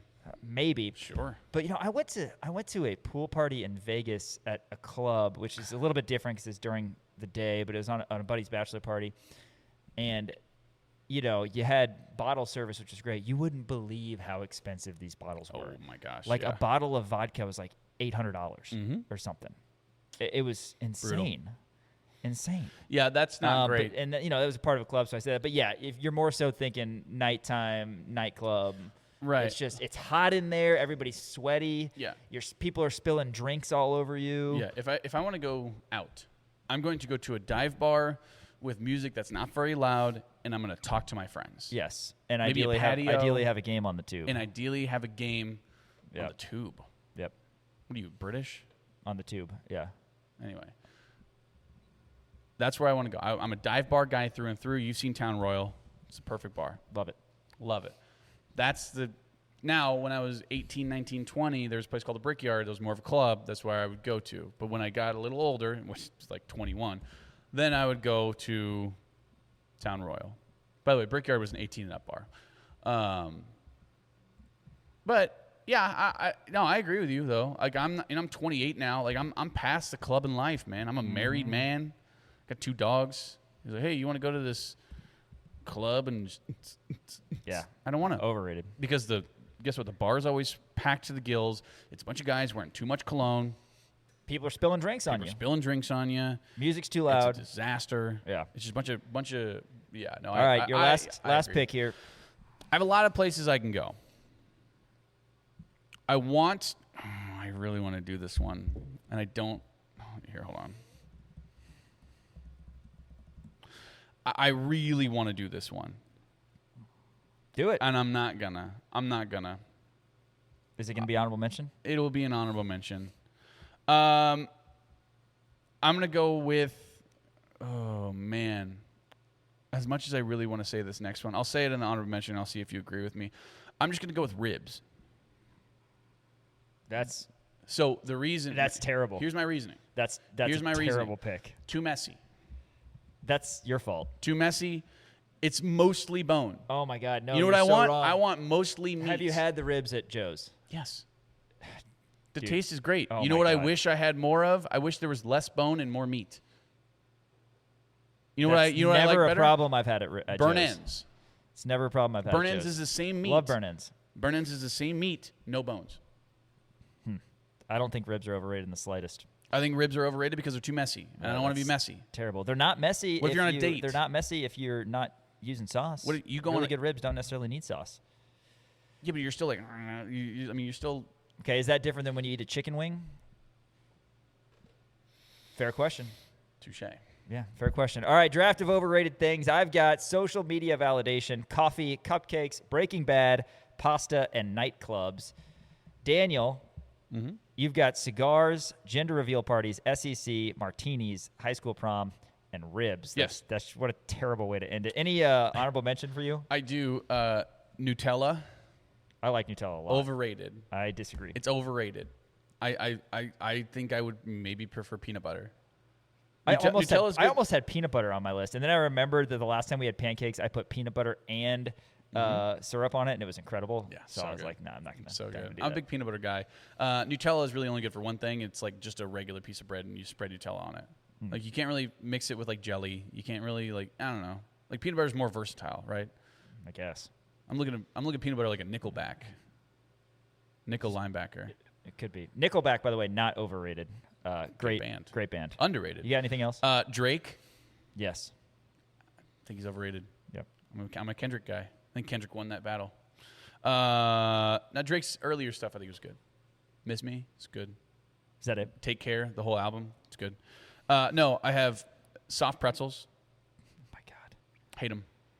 That's my one food that I absolutely hate. Terrible. Absolutely hate them. And then I have Joe Burrow. That was the one that I was mulling over. Yeah. I mean, there are a lot. Do you think Joe Burrow's overrated? I think Josh Allen is overrated. Interesting. I think Joe Burrow's overrated. I've got the Yankees. I mean, they haven't won the World Series since 09. That's a classic. I can't believe you didn't pick that. Classic overrated. And then I've got tumblers. Like, I don't need 700 tumblers in my cabinet, and Your yet I wife do strikes have. me as a Yes. Yeah. What do you get? What do you get right over there? I have. This is Yeah. Shout out to Buc-ee's, by the way. This is a gift. Brian, my buddy Brian, Shout out to bought this Jayhawk. for me on my bachelor trip because I had one like this and I lost it. And on the way back from the bachelor trip, we stopped at a Buc-ee's and Brian bought this for me. Yeah. Fun fact: we also stopped at a Buc-ee's on the way there. Yes. So that was something. All right, that's our draft of overrated things. You said Hope two we didn't honorable miss mentions? anything. Yeah, I just had a couple. I'll think of some more, I'm sure. Right. Hey, coming up after this, it's Tres Cosas Locas with Trey Myers. Is he crazy? Does he have 3 things? We'll find out next. ESPN Kansas City and KansasNation.com. Well, if you saw a leaf fluttering by as you walked outside today, it's a reminder that football season is coming, and so is the fall. I took a walk in the park right by my house. And there wasn't just one. There was like 2. No, there was probably 30 to 40 leaves on the ground, and I was like, whoa. Well, we I are feel making it. our way into the fall, as the leaves are proving to us. The work you do here in August and in September lays the foundation for a thicker, healthier, greener lawn next spring. That's where the experts at Custom Lawn and Landscape come on. You can give them a call or check them out online at customlawn.com. You can schedule your fall lawn care program. Don't wait until all of the leaves are gone. Get ahead of the season now and enjoy a lawn that's healthy today and ready to thrive next year. Custom Lawn and Landscape, your partner for a beautiful lawn in every season. All right, it's not Am I Crazy? It's not 3 things, but it is 3 crazy things. Tres Cosas Locas with Trey Myers. Trey, our resident intern who does a great job covering KU soccer for us. And KU soccer, they're in action tonight, like we said a little bit earlier, over in Orem, Utah against Utah Valley, the Wolverines. I don't know if you knew that. I think I did. They are indeed the Wolverines. But Was there a former Utah Valley player that Kansas was linked to? no, but Tanner Toulson of TCU Tanner played for Toulson, Utah Valley right. before he came over. And Utah Valley was in the news for some weird stuff regarding their shift in conferences as well. Anyway, right. KU soccer closing out a 4-game road trip, and then Trey will be covering each of the home games, which they'll finally be back home this weekend. Trey, thanks for coming on. We talked about how we have such a classic segment in 3 things, and it worked out well that Tres Cosas Locas is 3 crazy things, because Dan has also a segment, Am I Crazy? And I'm very curious where you're going to go here, because I understand that you've got 3 unbelievably crazy takes, crazier than anything we just said during our fantasy draft, right? Last segment. I mean, I don't know if I can top pasta, but I will do my best. Pasta is overrated. That's you guys have to admit it. No, It that's is. no, I'm not going to admit it because it's not true. It's overrated.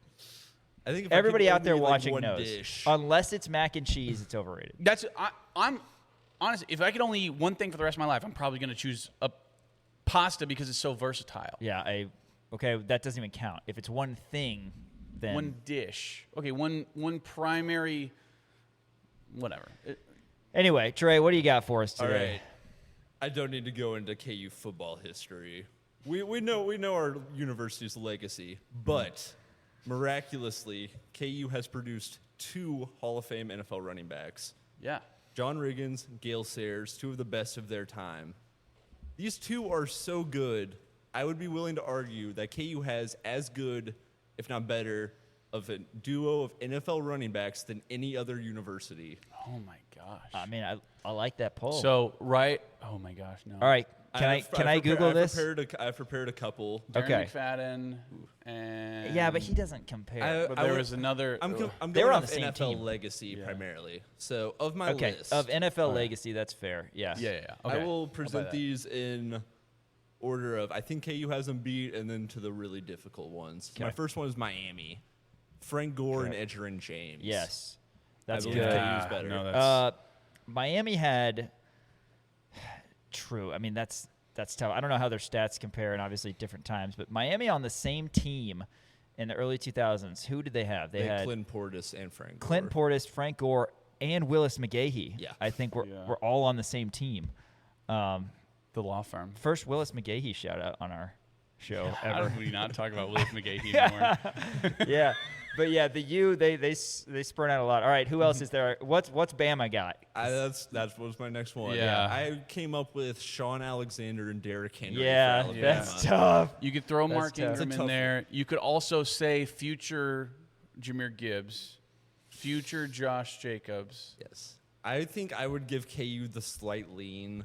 I think of the 4 running backs included, I think Sean Alexander, MVP, great career. I think he is Is Sean Alexander noticeably fourth. He's not a Hall of Famer. He is though. not in the Hall of Yeah, Fame. and I don't think he probably he- will. he probably will be, won't right? No, he's been retired for That's what I'm saying. Like nearly 20 years. unless it's like an old, unless it's like an old thing, like a Johnny Robinson. Like Man, the- I've the been playing safety fantasy for the Chiefs. football for too long because I remember playing and drafting Sean Alexander, and that dude is 48. Yeah, it's tough. That's brutal. He's that. I would not have even guessed that. And he's Yeah. still not in the Hall. So I mean, I doubt he's. He gonna was get an in the Hall NFL of Fame. MVP. Yes. Yeah. He So has was 100 career touchdowns. was Gale Sayers an MVP? Gale Sayers was not. Neither Sayers or Riggins were MVPs. Sure. Riggins was a Super Bowl MVP, and I knew then that. Gale Sayers made first team All Pro every year he was healthy. The Yeah, youngest. that's hard to beat. Is he now not the youngest? No. Yeah, I think he is. Is he still the youngest player? No. Luke Kuechly, I think, just beat him. Yes. Luke Kuechly just beat Gale Sayers as the youngest player to ever be inducted in the NFL Hall of Fame. All right. That's crazy. Okay, The all right. third team. This is when it starts getting difficult. Pitt has Tony Dorsett and Curtis Martin. Yeah. And you could substitute LaShawn McCoy. Yeah, right. That's good. Whew. But It's so hard to tell because these are guys that I remember watching, and obviously Sayers and Riggins were before my time. Yeah. I mean, This one's Sayers and Riggins in the stratosphere of the NFL are talked so highly of. I think people aren't going to talk about LaShawn McCoy the same way that they do John Riggins or Gale Sayers. Yeah. I'm not. I don't think that's that crazy. Then I don't know. Bama, I could see like obviously Derrick Henry, Sean Alexander. Sure, I'll buy that. You can make a case for Mark Ingram, even though probably not an NFL Hall of Fame worthy career. Jahmyr Gibbs in the future could be like if Jahmyr Gibbs stays on the track that he's on right now, you can make that case. Yes. God, there are so many. There's so many good ones. I mean, just the best duo. I mean, I don't hate that. I agree. I think Derrick Henry, he's going to be one of the best running backs of all time, but I don't know that the other guys pull enough weight behind him. I agree. Sean Alexander, very good, obviously. but- Riggins, because obviously for number 1 overall, you're going to go Gale Sayers for KU. 1 overall for Alabama, you're going to go Derrick Henry. Right. I think that, I think Sean Alexander's not better than John Riggins. Yeah. So there is that. Who else you got? Wisconsin? You got any more colleges on there? All right. There are 2 universities I believe are better than KU. It's close. Yeah. Before that, I'm going to throw out a couple honorable mentions. Georgia. If you take Georgia's 2 at their prime, they're probably the best. Well, like- Terrell Davis and Todd Gurley. Yeah. Well, there was a point. There was Todd Gurley, Sony Michel, and Nick Chubb were all on the same team. Man, Todd Gurley, he was like 25 years old, and then the next season he was 43. Yeah. That happens with running backs. Remember that? I mean, he I just believe fell Todd off. Gurley It's is crazy. still only like 32 right now. Yeah. Oh. It's I mean, crazy. it was a steep fall off Yes. for him. That does Michel. not even include Herschel Walker, who I, among many, consider the best college running back of all time. Sure.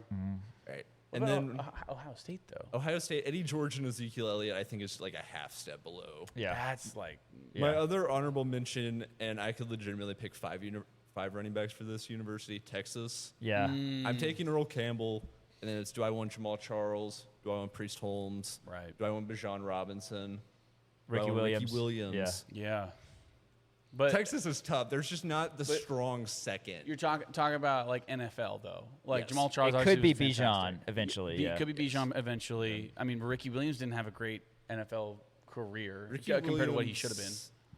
Yeah. He peaked really high. He just doesn't have a bunch of like all pro level years. He had a very odd career, but he ends up with like 10,000 yards. Yeah. Oddly enough. Mike Ditka traded away his entire draft just to get Ricky Williams. That's unbelievable. I think I know who's going to be up there with KU. All right. Yeah. So coming in at number 2, I had Oklahoma State. Okay. These 2 played at the exact same time, even Yeah. Barry Sanders and Thurman Thomas. Yeah. Yeah, that's good. That's good. I like that a lot. Retired too early. In college, Thurman Thomas was probably one of, if not the best running backs. And college coaches were telling their defense, do not hurt Thurman Thomas because then you have to deal with Barry Sanders. Yeah. Right, yeah, Right, that's right. true. Man, okay, that's good. I like that. Yeah. You did you have OU on here at all? OU was considered. Adrian Peterson, they're another one. He kinda pulls like a lot of the Texas. weight. Joe Mixon, Joe Samaje Mixon, Perine, DeMarco Murray. DeMarco Murray was, or Billy Sims, who was the Billy first overall Sims. pick at one point. That's right. Barry Sanders before Barry Sanders. But they wouldn't compete with Riggins and Sayers. So, yeah, that's fair. All right, who's number 1? My number 1, USC, Yeah, it's gotta OJ be. Simpson, Marcus Allen. Yeah, it's got to be. Yeah, That- that's fair. 2 Heismans, 2 MVPs. And See, it but I really think you had can't- nobody since then, right? I mean, Yeah. nobody. Reggie Bush, Oh, but if Reggie we're doing NFL, Yeah. like Yeah. Yeah. Ronald Man. Jones. Ronald Jones the I'm second. going to go ahead and say USC is, in terms of NFL guys, USC is the one that I'm like, all right, yeah, that's above Gale Sayers and John Riggins. Yeah, I think Okay. USC is the clear number 1. Oklahoma Yeah. State's pretty close. Yeah. And then I think KU has as good KU's of a case, definitely if top not 5. anyone, That's legit. Yeah. top 3. Yeah, For sure. Yeah, that was fun. Oddly enough, Yeah. All right. Fair I'm enough. okay KU is with it. better than Alabama at a football category Right. that's not completely irrelevant. Let's have Shout out. Devin Neal do something crazy. Shout out and Devin get Neal. Get us another guy Shout up out there. to- yeah, shout out All to- right, Tres Cosas Locas rolls on. Trey, what do we got here This for is number one 2? I don't even believe is that crazy. We've talked about KU Pretty crazy basketball's things. preseason rankings. What Yes. does Rothstein have us at, like 34? Yes. 34. We've been consistently devalued and underranked. Much of the Yes. reason is because of our big men. Yes. I'm not worried about KU's center depth. I'm not worried about who they have. I'm kind of on board with that. So the reason I think a lot of people are hesitant about it is because Christian Reeves he's not proven that he can stay healthy. But except for his one supposedly season he's at ahead of Charleston, schedule. which is good. Paul Mbia hasn't proven enough. He had 2 games in March Madness where you go, okay, fine. And then I guess you can slide in Keanu Dawes if you want to play small ball. So- You're not worried at all. So my reasoning is I believe this KU team is going to go back to a 4-out system, which I think has been his best offense of his career. Yeah. If you look at the best year of 4-out, which I consider to be 2017, and even 2018 with a young Udoka, Yeah. Yeah. KU's not asking Landon Lucas or any of their other centers to do all that much. We're asking them to do 4 things. Yeah. Rebound. Both Mbia and Reeves have crazy high rebounding rates. Yep. We're asking them to block shots. We're asking them to screen, and we are asking them to catch lobs. Yeah. We have 2 7-footers, pretty athletic, and have very good rebounding and defensive metrics. I think we have enough offense in our guards and our wings. We can go through. We'll be fine. Yeah. We just need our centers to do so little, and I think they are fully capable of that. I completely agree. And Dan, I've been talking about this all summer because KU's been linked to, this big or that big or, whatever. I've been more so worried about getting an extra depth piece at point guard because, again, I have high hopes for Paul Mbia. I don't think it's crazy for Paul Mbia to get 10-8, and I don't think that's necessarily a bad thing if he does because, to your point, Trey, 17 season, the 16-17 season, Lucas was your 5, and you had Frank, Devontae, Svi, and Josh Jackson. Yeah. And then in 18, you had Doak when he was healthy as your 5, and you had Devontae, Svi, Vic, and who was the other starter? Newman. 17, 18? And Newman. Yeah, and Newman. So, again, I completely agree. Those guys could also shoot the rock.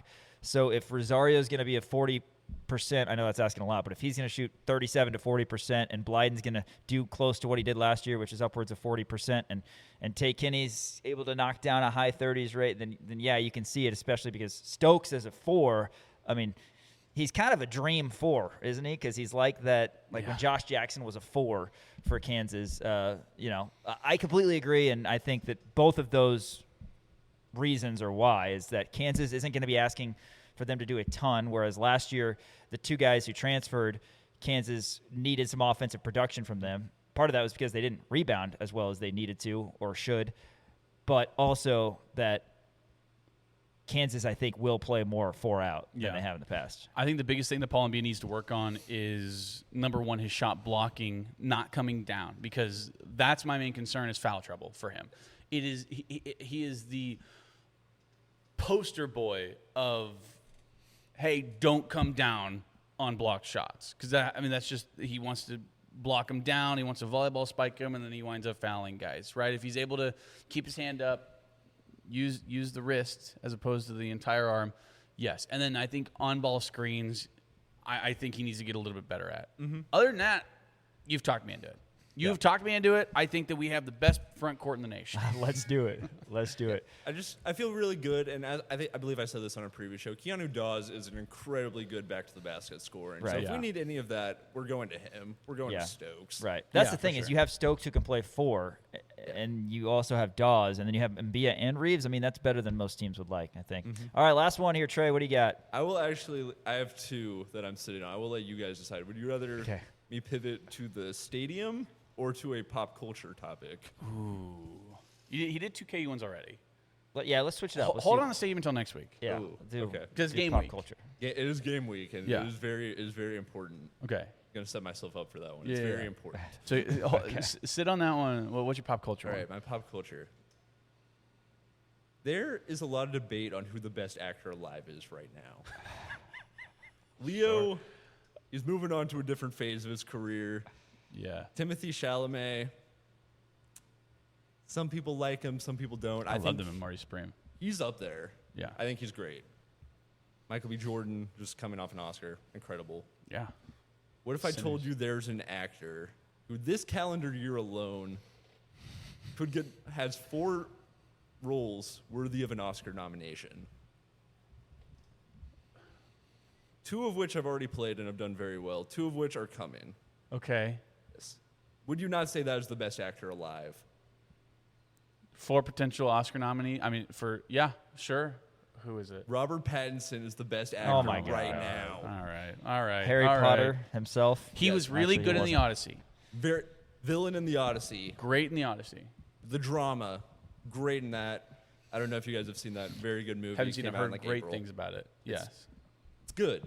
If you like, Is it him and Zendaya, right? yes, it's a Yeah. dark comedy. It's not for Okay. everyone, but Sure. he's very good in it. He later this year will be playing Chris Hansen. Yeah. Oh, that's gonna be Lead so role. much fun. Oh, People are already touting that best actor possibly. You see how this looks, right? Yes, So good. very excited for that movie. And then he is the villain in the third Dune movie. Oh yeah, This year. I saw a preview of that. He had like white hair and no eyebrows. All right. He's going all in. Do you are you considering somebody who hasn't been in a movie this year in Daniel Day-Lewis? I mean, talk about Lincoln. I think Talk about There Will Be Blood. Is he not basically retired at this Is he point? is he He's not retired? he's not working very. I'm trying to go. I think if you're going to claim actor, I think you've got to have a body of work behind it recently. This If is you're no talking alive, I mean, I'll say right now. okay. I was gonna say because you got like Denzel. Yeah, and if Denzel What about and Anne Leo, they've Hathaway? had better careers than Robert Pattinson. I'm saying 2026 right now. What about Anne Hathaway? Anne Hathaway is great. She's in everything We too. could even separate actor and actress. Yes. Yeah. I'm just gonna lump them into one. Ooh. Anne Hathaway's having a good year in Evoke Street. I haven't not seen it, but I've heard. So you think Robert Pattinson is this is more Robert Pattinson Batman propaganda that he's pushing down our throats, and I am not here for also play it. a great Batman. I'm glad you brought this up. Oh, I didn't even think about that. Oh, yeah, no, I know what you're doing. I see I can see right through you. Since you bring it up, Robert Pattinson plays an incredible Batman. Some people are critical of it. Do you think Christian Bale is a good actor? I think Christian Bale's a fantastic actor. Sure. Yeah. Yes. Love Christian Bale. I would say maybe he's I'll watch he's a The good actor. Prestige He's such this a good weekend. actor that he's the best Batman that I've ever Maybe seen. I'll watch The Prestige this weekend. You think Ava would be on board with that? I think she would be. Probably not. Haven't seen it in a while, man. But yeah, Christian I'm Bale. a huge Christian Bale guy. Adam West, Michael Keaton, Val Kilmer, Robert Pattinson, George Clooney, last. That I agree with you. All right. I'm gonna put Rob Pat at the 2, only because he's had the one movie. Who's in the one? Will Arnett. Oh, the Lego Batman. All right, Oh, get out of nice here. pull. I like Will Nice Arnett's pull. voice. Will Arnett is Batman. All right. Always enjoy it. Tres Cosas Locas. 3 crazy things from Trey Myers. Trey, thanks again for coming on. Thanks for the soccer coverage for KU. And, hey, we'll have you on again soon. Yeah, sounds good. All right. More coming up here on Kansas Nation, ESPN Kansas City and KansasNation.com. You know the feeling. The field house gets loud, the chant starts low, and the Jayhawks bring the energy. That is Lawrence. Ameritrust Credit Union thinks your money deserves that same feeling. A team that's in your corner, pulling for you, win or lose, season after season. Financial well-being isn't just something they offer, it's why they exist. First car, first home, first business. Whatever's next in your money story, they are right around the corner at 6th and Wakarusa in West Lawrence.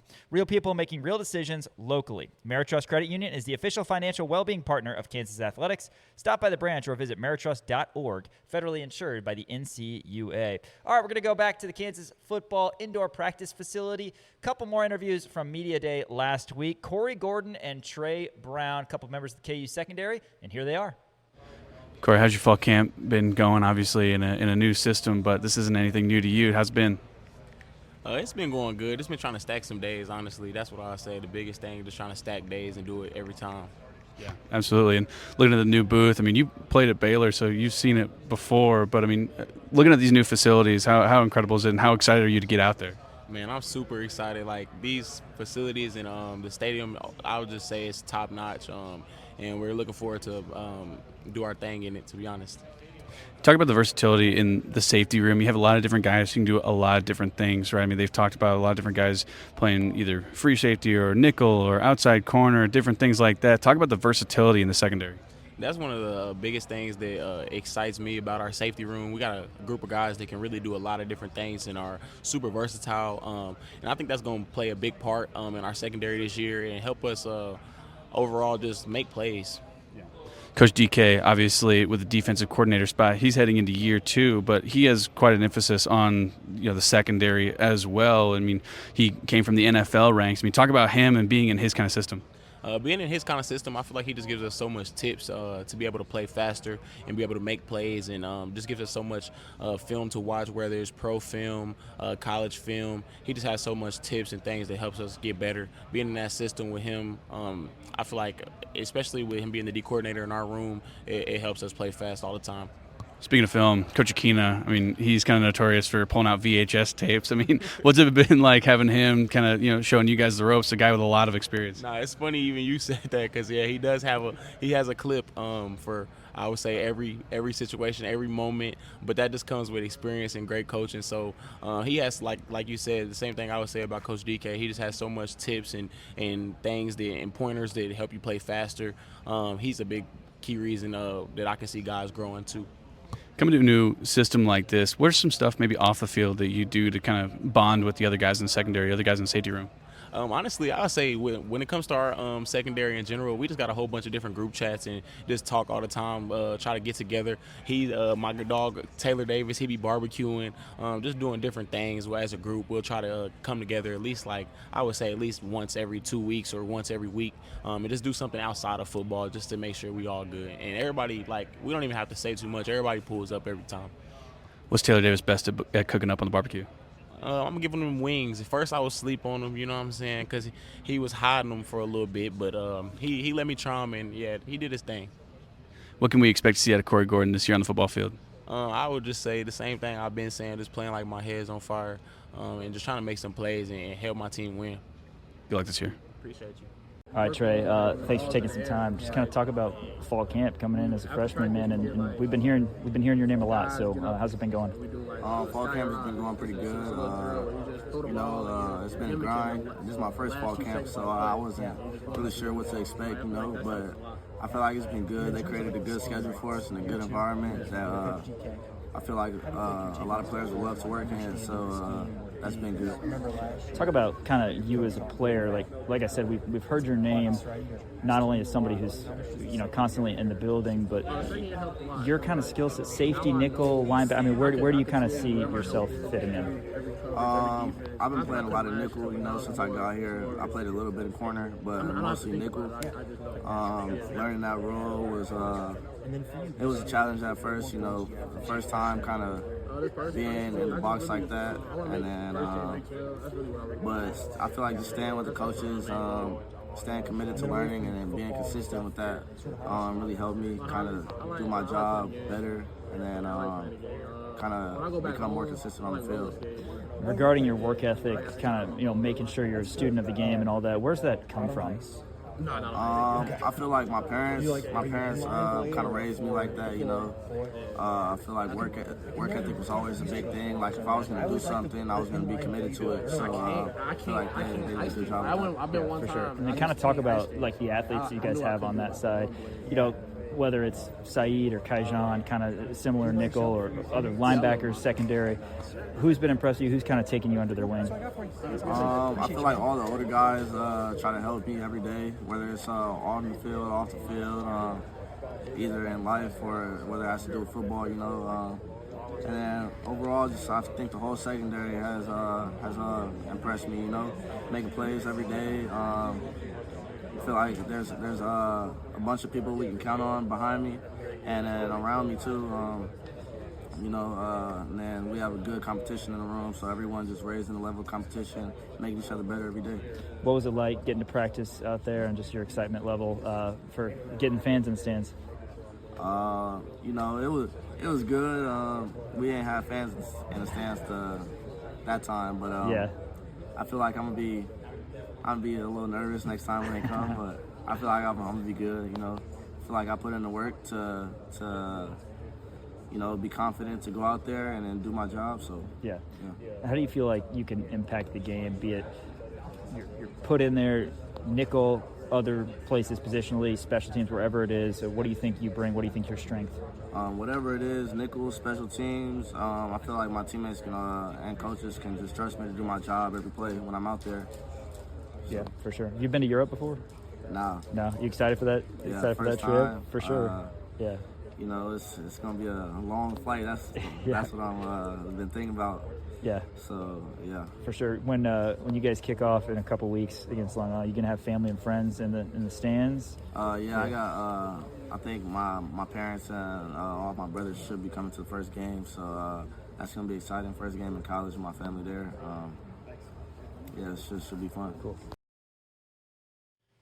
That's Corey Gordon and Trey Brown, a couple KU safeties that we caught up with at Big 12 football. Well, I guess it was KU football media days. We were not at Big 12 football media days. No, we were not. Down in Texas, unfortunately. But, yeah, KU football media days, got to hear from those guys. Trey Brown probably not a guy that heading into the season you'd think would even be made available to us. But Here he is, a freshman coming in. And like I asked him during that interview, he's got a work ethic that I think is second to none on this team. I mean, that's what we're hearing from the coaches. Yeah, they're always talking about how his fingerprint's being used more than anybody's. He's not living actually, but he's like pretty much living in the Anderson family football complex. He's always wanting to learn more, and I think that's the attitude that you have to have as a freshman if you want to get on the field. It's easy to kind of get lost in the shuffle, lost in the background of like, oh, well, I'm part of this freshman class. Oh, I want to do all the college stuff. It's like Trey Brown's actually like going out there and watching film, and he's kind of a sponge, always learning. And we've seen, this nickel position, there's been some injuries. The injury bug has kind of been around, right? Kaijan, I know, was injured for a little bit of time. Mason Ellis has been injured for a little bit of time. Saeed Gibbs as well, right? That gave Trey Brown an opportunity to be able to slot in there, and I really hope that he's going to be able to see his way onto the field. That's exactly what you need to see out of these guys is, the work ethic and the want to and the willingness to work harder than anybody, and I think we're seeing that out of Trey Brown. Yeah, and before we heard from Trey, we heard from Corey Gordon, who, of course, came over from Louisville, and last season, 53 tackles, 3 TFLs, played in all 13 games. He made 12 starts. A guy that I think is going to be impactful right away, kind of slotting him into that starting safety position alongside Taylor Davis. We know Christian Pritchett's a guy who is going to get some PT and hopefully cause some turnovers as well. But Gordon, a playmaker on the back end, Kansas really needed. Yeah, absolutely. And Corey Gordon, again, done it at a high level at 2 different, high-level programs at Louisville and Baylor. And when you look at Corey Gordon playing that strong safety position, I really like his upside as well. Great guy, great interview, and a guy who has a little bit of swagger to him. You know what I mean? That's something that we don't talk about enough, is the fact that you want your defensive backs to really be those guys who just kind of have arrogance isn't the right word, just a little bit of cockiness to him. And I think Corey Gordon has that. That's what you need, a guy who completely forgets everything, lets it roll off his shoulders, and is just there to play football. And Corey Gordon is that guy, and a really nice lockdown kind of strong safety, really smart, high IQ, downhill runner, able to make those open field tackles. So I really like Corey Gordon's upside. Yeah, looking forward to seeing both those guys on the field for Kansas this year. Hey, after this, we're talking FCS football, right? Maybe a little MIAA chatter in there. We'll have to wait and see. But, of course, there's games tonight. We're here. It's football season. More coming up. ESPN Kansas City and KansasNation.com. Welcome back to Rock Chalk Sports here on Kansas Nation. Thanks to everybody who is listening, watching live on Facebook, live on YouTube, KansasNation.com. Hey, with Jayhawk checking from Central Bank, Jayhawk fans can carry their pride wherever they go with the official Jayhawk debit card, a simple way to show school spirit every day. As the proud community banking partner of the University of Kansas, Central Bank is committed to serving Jayhawk fans with banking options designed for real life, on campus, at work, and everywhere in between. You can learn more about Jayhawk checking and the exclusive debit card at jayhawkchecking.com. JayhawkChecking.com, Central Bank, the proud community banking partner of the University of Kansas, member FDIC. Well, if we have time, we'll take a look at some FCS games tonight, but we are pre-recording the show, and we want to report news from, we think, trusted sources. We haven't heard anything official from people at KU, but there are sources on Twitter, including Pete Thamel, Pete Nakos, saying that Kansas has named Isaiah Marshall the school's starting quarterback. Thamel's tweet says, sources, Kansas has named Isaiah Marshall the school's starting quarterback. He's a redshirt sophomore dual-threat quarterback who has played in 9 games, completed all 3 of his passes, and rushed for 160 yards on 15 carries. Like I said, Pete Nakos also has this. There are a variety of other sources. Again, until it's something out of the mouth of Lance Leipold, we're not, necessarily going to 100% believe it. But interesting that some of these national sources have something. So we are pre-recording the show, so we wanted to get that out there. And of course, if anything else comes about, we'll have it for you on social media, and then we'll be talking about it tomorrow on Rock Chalk Sports. Dan, what do you make of this? Because, Thamel, a trusted guy, this is the question. But as we've been talking about, I mean, we wouldn't have been surprised if Kansas didn't name anybody. Yeah. I guess we'll see. I guess we will. It is interesting to me. It's not what I thought was going to happen. I thought Cole Ballard was going to wind up winning this job. Pete Thamel obviously is a trusted source. ESPN. He is a trusted source, and his sources are telling him that Isaiah Marshall will be the starting quarterback. And look, here's the thing: if Isaiah Marshall played well enough in fall camp to win the starting job, power to him. Again, I had no real stake in it, and I guess now we can sort of look at this. If this is true, we can sort of see what the offense, or have a prediction of what the offense is going to kind of look like now, right? With Isaiah Marshall, obviously with a high skill set in terms of running the football, running in an option style, right? Being a true dual threat kind of quarterback. Now we're going to see more of the weird fun stuff, right? Probably not as much far down the field, throw it down to Najee Cox 30 yards down the field, that kind of stuff. So this is really interesting to me. Again, I didn't expect a starter to be announced anytime soon. We talked about it a bunch on this show about how they probably weren't going to name anybody. And here's the other flip side of this coin: we're going to see Cole Ballard in this Long Island game, so they're still probably feeling it out. But right now, Isaiah Marshall, I guess, is going to be the first one out there in a Kansas uniform to take that first snap. That's according to ESPN's Pete Thamel. And Michael Swain of 24/7 Sports also has an article, and he does cite Pete Thamel. Swain says Kansas football has named a starting quarterback for Week 1 of the 2026 season, according to ESPN's Pete Thamel. Redshirt sophomore Isaiah Marshall gets the nod for the Jayhawks as they enter year 6 of the Lance Leipold era. Marshall beat out redshirt junior Cole Ballard to win the job. And again, we're just kind of here as we pre-record the show, refreshing our Twitter feed. Tweet just came in.